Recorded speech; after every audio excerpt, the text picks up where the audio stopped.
Ladies and gentlemen, children of all ages, today we'll be joined by a very special guest. He's the mastermind who helped launch the Hartford Whalers, the Wilkes-Barre-Scranton Penguins of the AHL, and RHI's own Pittsburgh Phantoms. He took huge swings to grow the game of hockey, then went on to make big moves in Hollywood as a film producer. A true icon and pioneer in both arenas, we couldn't be any more excited to welcome Howard Baldwin. Get off the bench. We've been looking forward to this one for a while, Steve. Today's the day we finally get to sit down with Howard and hear some amazing stories. Joe, this one's been on my bucket list for 30 years, honestly. Yeah. This is a day for me. Yeah. It's good to be with you guys. Thank you for having me. Howard, back in the day, I was a young 20-something and learning under Dennis Murphy, who, for the viewers, most of the viewers know who Dennis Murphy is, but for those who don't, Dennis Murphy co-founded, not only RHI, of course, but the World Hockey Association, the American Basketball Association, World Team Tennis, and more. And so Dennis, for me, is in the pantheon of sports and entertainment gods. I mean, really, he's right there for me.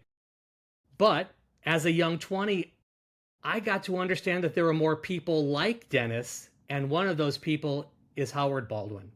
Howard, as we'll get to know throughout this podcast, he's as visionary as Dennis. He's as entrepreneurial. He's as important, and more importantly, he's as courageous. He has done some seminal things that have shifted the hockey industry and the entire sports landscape, and things that are being duplicated today. Howard started back in the 1990s. So this is a big day for me, Howard. Thank you for everything you've done in hockey, and thank you, most importantly, for joining us today. It's my pleasure, and appreciate everything you've said, and particularly about Dennis. I mean, I remember Dennis so well, and you nailed it. We all tend to forget history, but he really was instrumental in hockey, basketball, tennis, and of course, roller hockey, RHI, and a fabulous guy. I was telling Joe that a couple of days ago, coincidentally, was one of Dennis's biggest events. It was the anniversary of one of Dennis's biggest events. 52 years ago, you remember this, the Battle of the Sexes between Bobby Riggs and Billie Jean King at the Astrodome. 90 million people watched that event on television. Can you tell people a little bit about what that event was like and how seminal that was in American history? Dennis was really, I was enthralled by it because it took huge, not courage, but you know what I mean, to pull that whole thing off and to have that kind of an audience and to have it turn out the way it did was truly remarkable. Yeah. Dennis had the you-know-whats to, if he had an idea, he wasn't afraid to put it out there. And he was always putting ideas out there. And, this was a time when female sports were not only second class, but they were fourth class. The Houston Astrodome was called the seventh wonder of the world. It was an icon of sports stadiums. It was a cathedral. And to look at Bobby Riggs, who was, kind of a medium-ranked, more of a tennis personality than he was a serious professional, but he brought a lot of bravado and challenged Billie Jean King, who might be the queen of female tennis, and she cleaned the clock. She cleaned his clock on live television and did more to advance women's sports in one night. And Dennis was the promoter of that event. It's just, it's an event that shouldn't be lost to time. Couldn't agree with you more. And, Dennis, and he did a lot of it with Gary Davidson. Right. They were compatriots, right? Yeah, and Gary's still alive. We're friends with Gary. In fact, I just got an email from him. He's 90. He lives in Orange County. You ought to do a show with him. But, those two guys changed sports forever. Nobody likes to admit it. But they started really 3 leagues because Gary went on, and after the hockey and the basketball, he started the World Football League. And that may have been the most tumultuous of them all. Yeah, well, there was an interlude in there that Dennis and Gary tried to do, which was the International Football League. Remember Yeah, that one? Yeah. yeah. Not all But of them worked, but so before we certainly, get to you, yeah. and thank you for touching on Dennis because that obviously means a lot to me. But and I don't mean to be controversial here, but this is a time for us to kind of lay the cornerstones for history, so things like this aren't forgotten. But why hasn't Dennis been inducted into either the U.S. Hockey Hall of Fame or the Hockey Hall of Fame Well, there.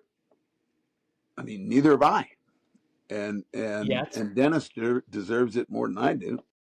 But it is somewhat of a good old boys club still, and Dennis, I mean, you call them the rebel leagues. The word rebel means you go against the grain, and when you go against the grain, maybe the establishment doesn't like that. But Dennis deserves every award you're talking about. I mean, every hockey player today should take one sliver of a percentage of the massive contracts they're all getting and send it to Dennis's family. I saw something, an article in a pretty big publication, such a big publication, I don't remember what it was, but talking about the escalation of player salaries and how, oh no, I know what it was. Stan Fischler, who's a good buddy, wrote this article, this book, Cracked Ice. Well, real quick, Joe or Howard. Stan Fischler, for those of you who don't know, is the dean of hockey writers. He Yeah. is the pantheon. Sorry, And Howard. another rebel that hasn't been elected into anything. But Stan wrote that it was really the good now, Ziegler confrontation, which I was a part of because we had the Penguins, that caused a escalation of salaries. And Stan's right, but the dramatic, immediate doubling, and sometimes tripling, sometimes quadrupling of salaries for the players was at WHA. And if anybody tells you different, they're full of you know what, because that's what it was. It's all there in historical fact to see a guy making, like Larry Plow, who we love, he's a friend to this day, Yes. coming over from Montreal making 15, and we signed him for 35. Now, today, that's chump money, if you get what I mean. You wouldn't even play in, I don't know, any league for that. Then it was a big step for a player to go from 15 to 35. And that's Dennis. As a young man, I really didn't have any context about that until Ralph Backstrom and Yeah, I had lunch, and he put it in such personal terms that it made an indelible mark on me. I fully understand what you're saying. To me, the WHA was kind of the equivalent of baseball's Curt Flood, where the WHA caused the fracture of the reserve clause in essence.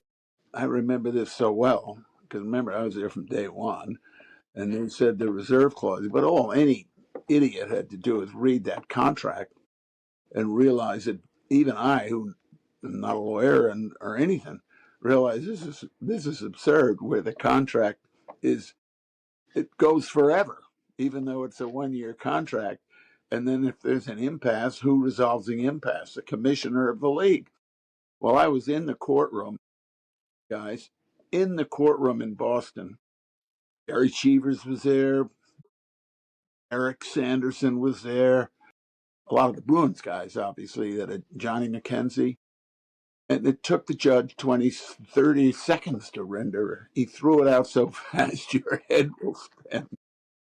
It was a great day. That's amazing. Well, so the salaries were kind of the first major impact. I would say a second impact was bringing hockey to other major markets that weren't That's hosting right. NHL clubs by then. Yeah, that's Um, right. but I think the third and maybe the most important, at least in my eyes, I'd love to hear your perspective on this, was really the introduction of European players. That's right. That's right. Yeah. Yeah. I mean, So it opened, talk a little bit about that. but not only Europe, you got to remember Americans. There weren't many Americans playing in the NHL, let me tell you. And with the WHA, all of a sudden you had college kids, Americans. We must have had 7 or 8 on our Whaler team. college kids, American kids, and then the European market opened up, and that was huge for Well, the Stosny hockey. brothers were kind of those that Yeah, broke the barrier, right? yep, yep, that's right. Stasny's, Nedomansky, um, Johnny Bassett was instrumental in that, and then the gates opened, and then when the communist countries dropped down the walls, you could get them out of Russia and Czech Republic and places like that. So a lot of people don't know too that Bobby Hull of the WHA was the first player to sign for $1 million contract, right? Yep. That's right. Tell us what happened, in those league meetings and those league conference calls that said, "Hey guys, it's all on board here. We need to do this." What was that like? A gentleman who I loved, I didn't like him, I loved him, from Winnipeg, named Benny Haskins. Benny Haskins, right? Yep. Benny came in the room, and he was chairman of the league, and he was a gruff guy. I mean, and remember, I was really like young when I was involved, 28, 29. Scared the shit out of me. And Benny said, "Look, I can sign Hull, and it'll cost $1 million signing bonus, $250 a year for 5 years. And I got to get everybody to chip in on the $1 million." Well, nobody really believed him. But then we realized, maybe he can do it. And so everybody voted the way this always happens. They voted, "Oh, we'll all chip in." So it would have been like, I don't know, 100 grand a team or whatever. And of course, 4 teams put up the money. And it was us and Quebec, I think, and of course Winnipeg and one other team. It wasn't Edmonton. I forget what team, but so we got the $1 million. We signed Hull. We meaning Winnipeg, and that was really the key signing for the league, because he was such a charismatic guy and a great player, and that really said to other players, "Okay, it's okay to make the jump." And the Well, floodgates opened up after that. and the floodgates did open up. And I'd encourage a lot of younger viewers of this podcast to go back and look at some of the historical players that played in the WHA and not only legitimized it, but made it a highly competitive league with the NHL. Yeah. And against the Soviet teams with the 2 tours and the 2 tournaments. And I mean, this was a very highly credible hockey league. And of course, one of those other cornerstone moments in the WHA was the Edmonton Oilers getting the rights to 99. Yeah, and that came at the end. Right. And nobody tells that story right, but I will tell you the story right, because Let's do it.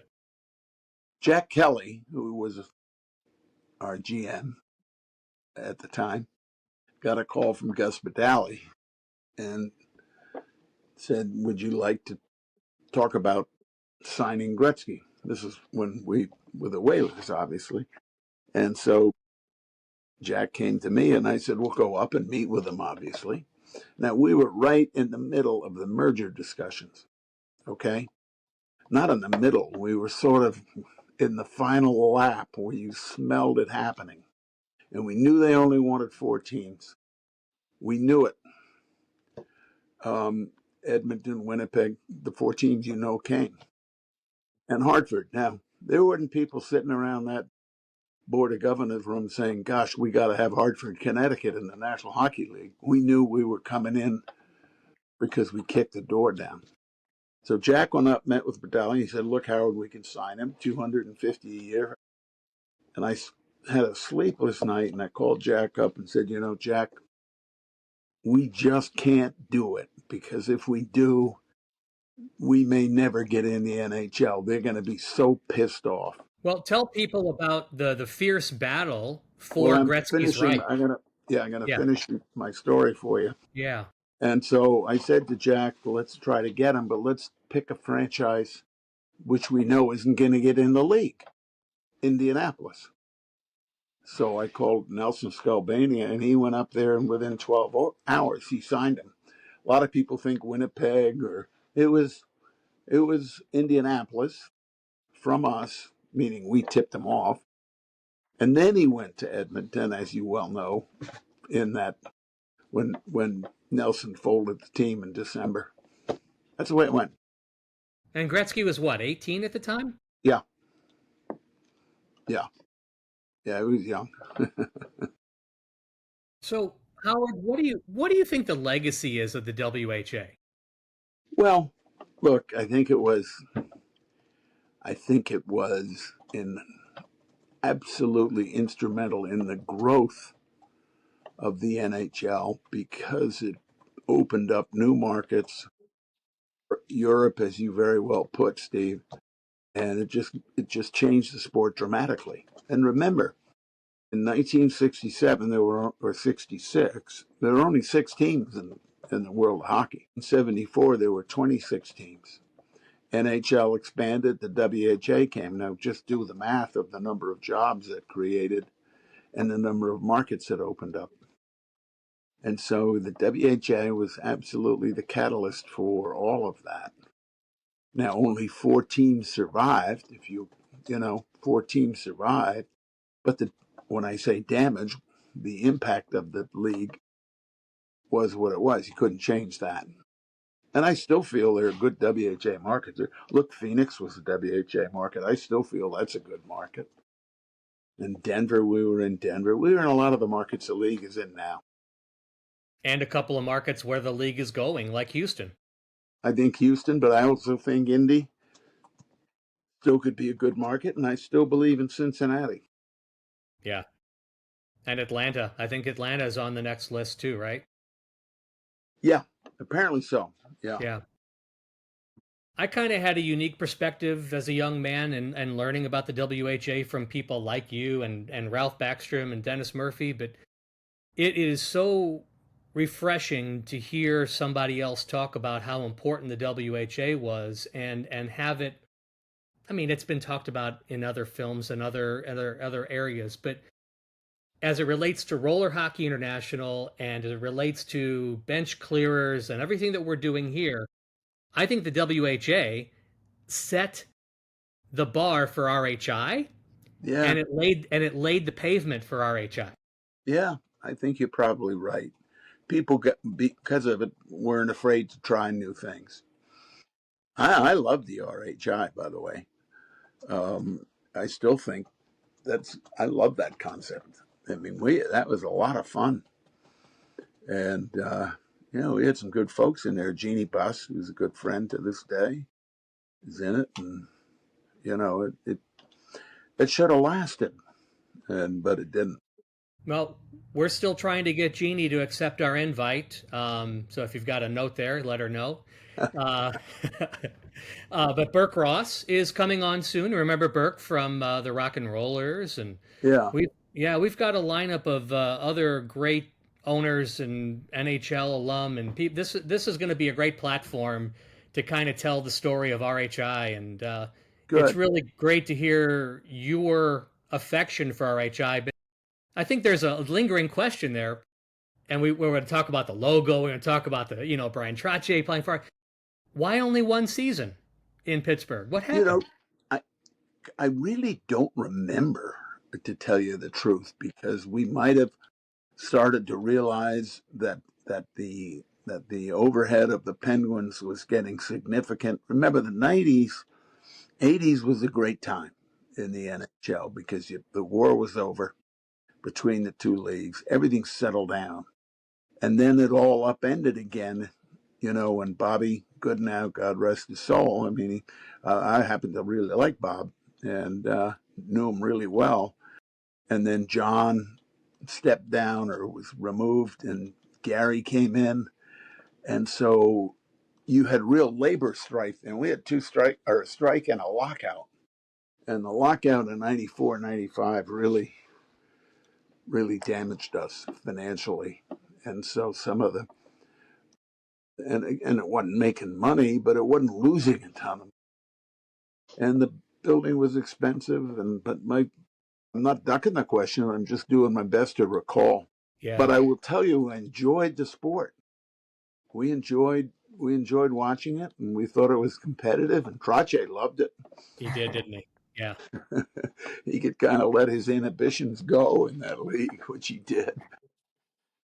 Brian and I had a long conversation at the Vancouver All-Star game in '94. And he, like a lot of the NHL players, adored RHI. Yeah, Absolutely loved his time yeah, playing 4-on-4 and that's um, right. loved the open space. And yeah, so it's really neat. You know, you said something earlier about Bobby Hull being kind of the most important moment for the WHA.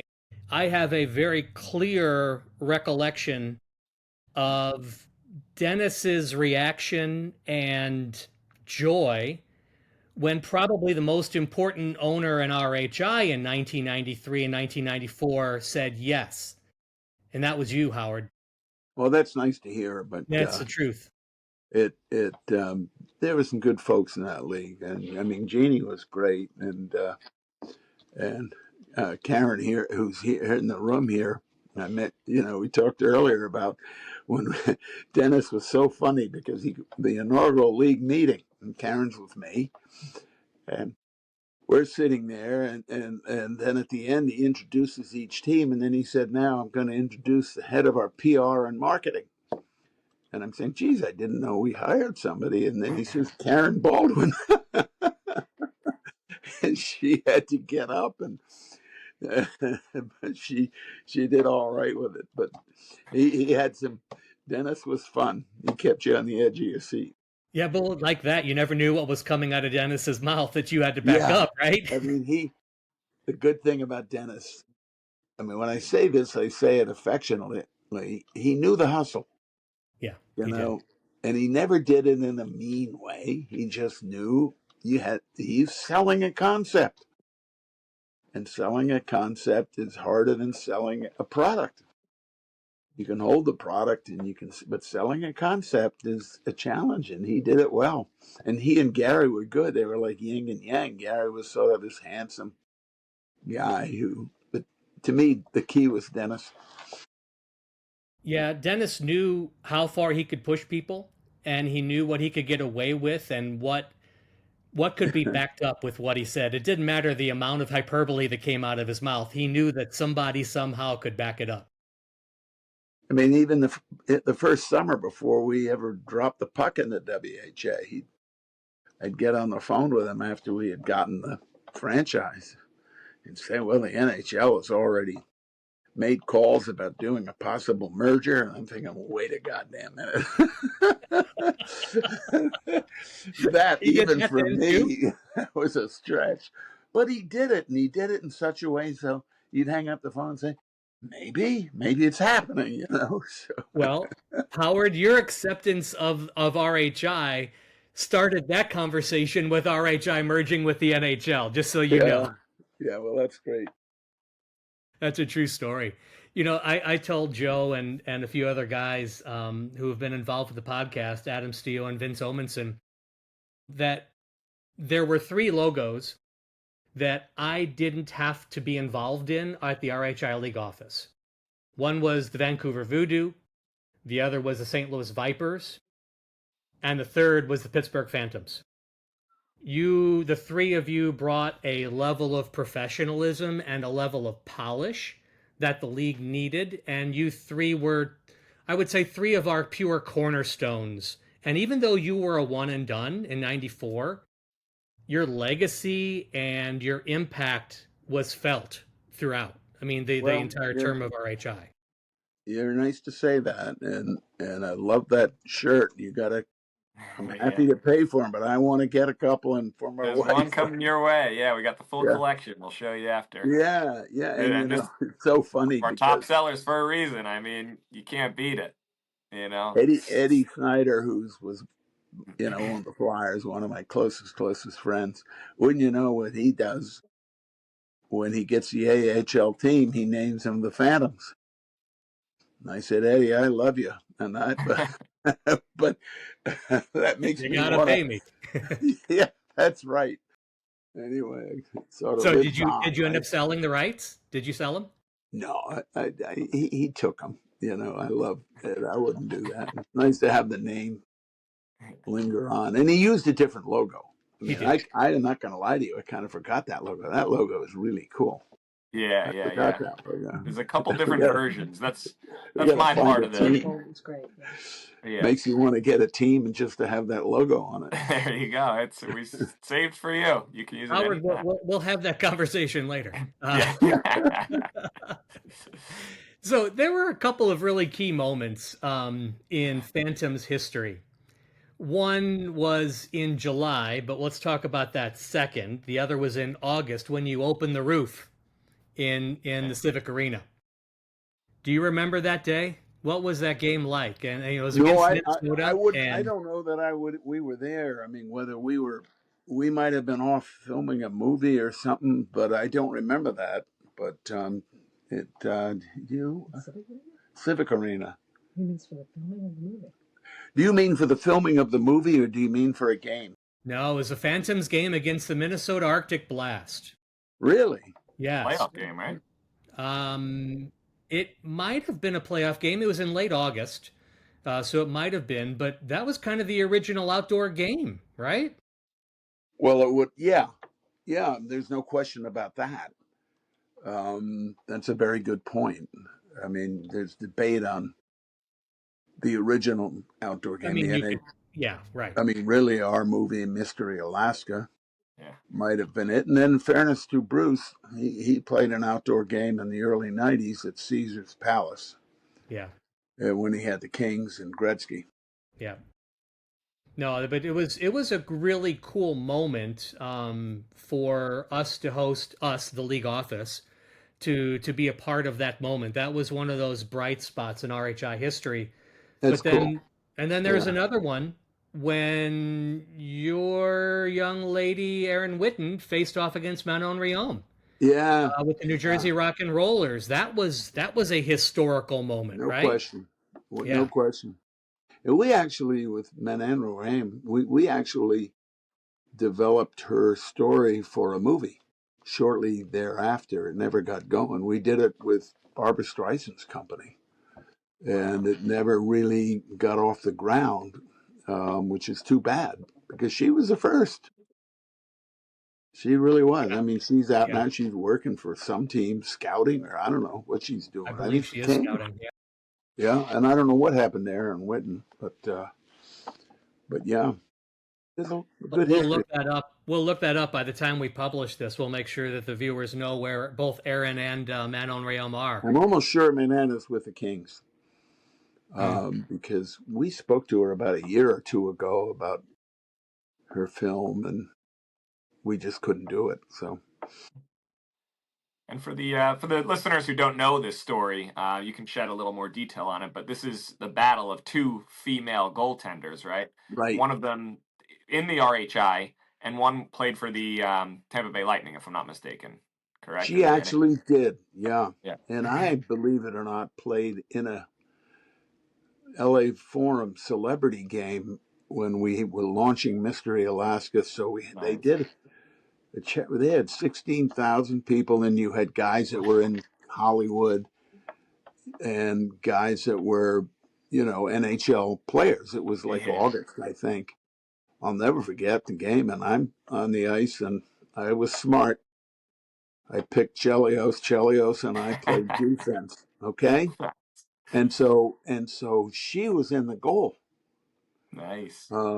And remember the player Brad May for Buffalo? Sure. Big guy. And these players forget sometimes. So he's coming down 100 miles an hour, and I can see he's going to wind up. And I looked at Chris. I said, "Listen, this ain't my living. I headed for the hills." And he shot that puck at the goal, and I swear to God, thank God, it missed and it hit the pipe or something, and it would have killed her. But she did good. I mean, you got to give her credit. She stood in there for, games with NHL players. More than I could do. It's another coincidence that today, the day that we're recording this podcast, which is September 23rd, today is actually the 33rd anniversary of Manon taking the ice for the Tampa Bay Lightning. No kidding. Against the St. Louis Blues. No kidding. Yeah, what did she do? She played a period, right? Or I think she played half of the game. Yeah. Okay. So maybe took her out middle two, but Yeah. that's my memory. I don't know if that's accurate or not, but that's what I recall. It'll happen again. Yeah, You Yeah. know, it will, and only the next time it happens will be legitimate. I mean, who's kidding who? This was a bit of a, when they did it then, a bit of a stunt. But she was a good girl, goalie. She yeah. did good. They both were. They both were Yeah. very good goalies. You know, when you first heard of the RHI concept, and you and Dennis were kind of having these conversations, and you experienced it for a season, and you know, what was your vision for RHI over the next 20, 30 years? What did you think the ceiling was for RHI? Well, you hoped you could start a league that would last. Yeah, right. You know, you really did. And everybody thought it was a good summer alternative for hockey. To this day, I'm surprised it didn't last. I mean, our reason was more financial, but the concept of the league was viable. But when you start these new things, you really got to be able to have the financial backing for all the franchises. You know what I mean? That in the I do. WJ, for example, was through the whole 7 years of the WHA, it was Russian roulette. In June when you're sitting at the league meeting, see who's going to throw their chips in and who isn't, because you're going to suffer losses. I'd be lying if I didn't tell you we had those same conversations and experiences with Of RHI. course, Yeah, and everybody did. yeah, Everybody did, and the other thing now you might run up against if you did it again, which I think would be cool. But as far as any good player, really good player, their NHL team wouldn't allow it.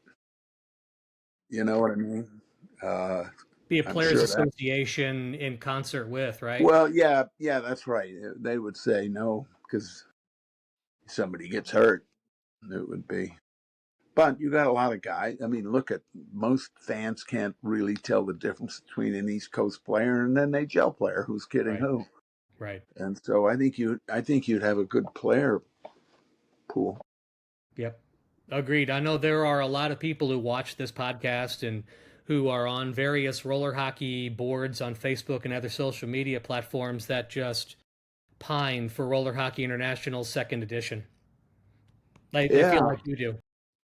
Well, hopefully somebody, it could be a fun thing.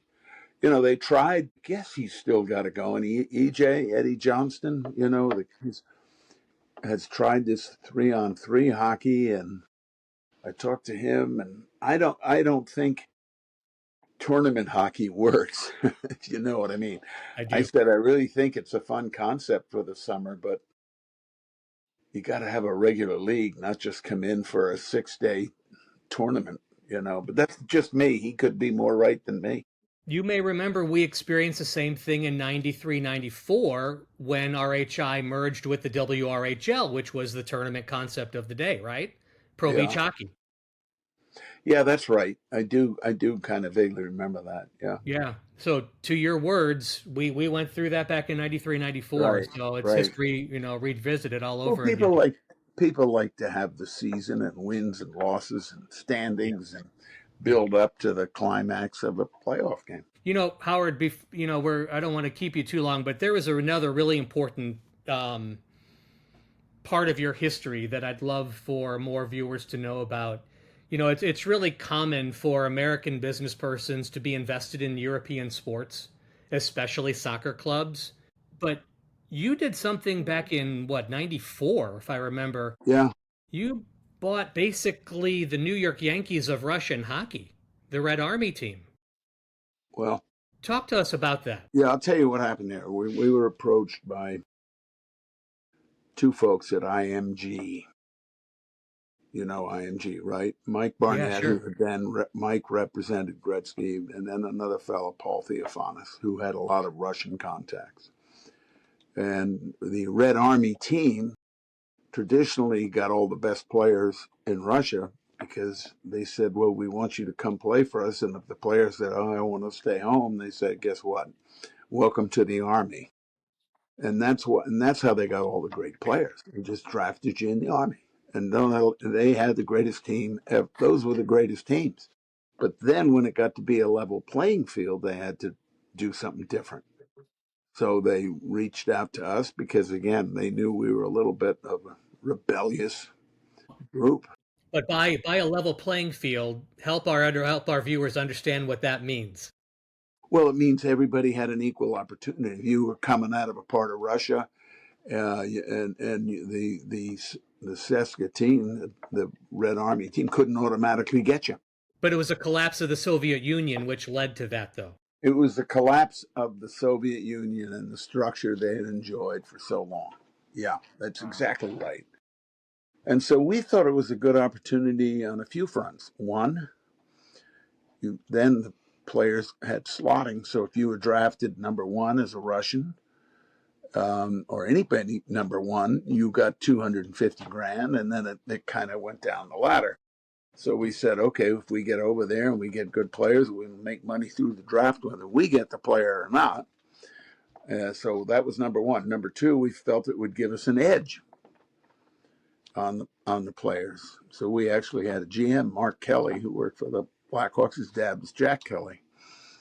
And then number three, we felt marketing-wise, Russia was going to open up. So Coca-Cola, all the product that we sell here would go over there. So we did a 50-50 deal with the government. Literally, still have all the documents, and sent a Ben Stiller type marketing guy over there from the minor league. He did a wonderful job. And the first half of the first year, people went to games just to come out of the cold. And then by the end of the first year, we were filling the building pretty good. By the end of the second year, we were packing the building. But then I wouldn't kid you, it got dangerous. And I won't elaborate too much, but the fact is, some of our meetings then became obvious that the oligarchs, if you want to call them that, felt that they should be entitled to cut. And so, it was a clear threat. And so we just, Karen and I looked at each other and our partners and just said, look, this has been great, but we don't want to risk anybody's life. So we got out. And we got out, and the concessions manager of a well-known North American concession company, they decided not to get out. And it's true. You can look at the documentary that was made, Red Penguins. It's on Hulu. Right. If you look at that, you'll see that concession manager was gunned down in the parking lot 30 days later. So we made the right decision. But it was fun. We loved it. I loved the 2 years there. We really liked the people. They were great to us. But we also were going to draw the line at, having fun, doing sports is one thing, but risking people's lives with another. Well, Howard, I mean, that's just, to me, that's sort of a capstone that touches on our intro. Visionary, entrepreneurial. You took advantage of an amazing opportunity there. It was an important decision, but you just demonstrated again how courageous it was. What I mean, talk about Dennis Murphy's courage. Well, that to me was, we were way ahead of our time there.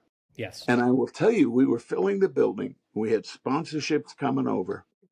Coca-Cola, Jeep, all kinds of goods, beer company, Iron City from Pittsburgh. We were doing good. And it was just too bad because I enjoyed that deal. And the merch we did, and the logo, and Karen created the logo. If you go on the internet, it's all over the place. Selling all over the internet. Oh, we got to get you hooked up here. Yeah. Can we sell that too, Howard? Do you have your consent? Yeah, of course. You send me a letter, you'll have the consent. All right, we'll send you some of that then we'll get a lawyer to stop all the others. When I tell you people are making a lot of money off of it, they are. We, Joe and I have had many conversations about, what it would be like to have you on the podcast, and I can say it's exceeded every one of our wishes. You're nice to say that, and I'll come on anytime with you, so we can talk about anything you want. But you're good guys to have us, have me, and thank you. I can't thank you enough. And thank you for everything you've done for the industry, both ice and inline. And you've given us an amazing logo for the inline world with the Phantoms. And, Yeah, I tell you, I'm going to be waiting for those shirts, Joe. You tell me, send the bill, we'll pay. They're but in the I'm mail. like, okay. Thank you, guys. Thank you, Howard. And thank you, Karen, for getting Howard online today. Yes. You're welcome. She's saying you're welcome. See you guys.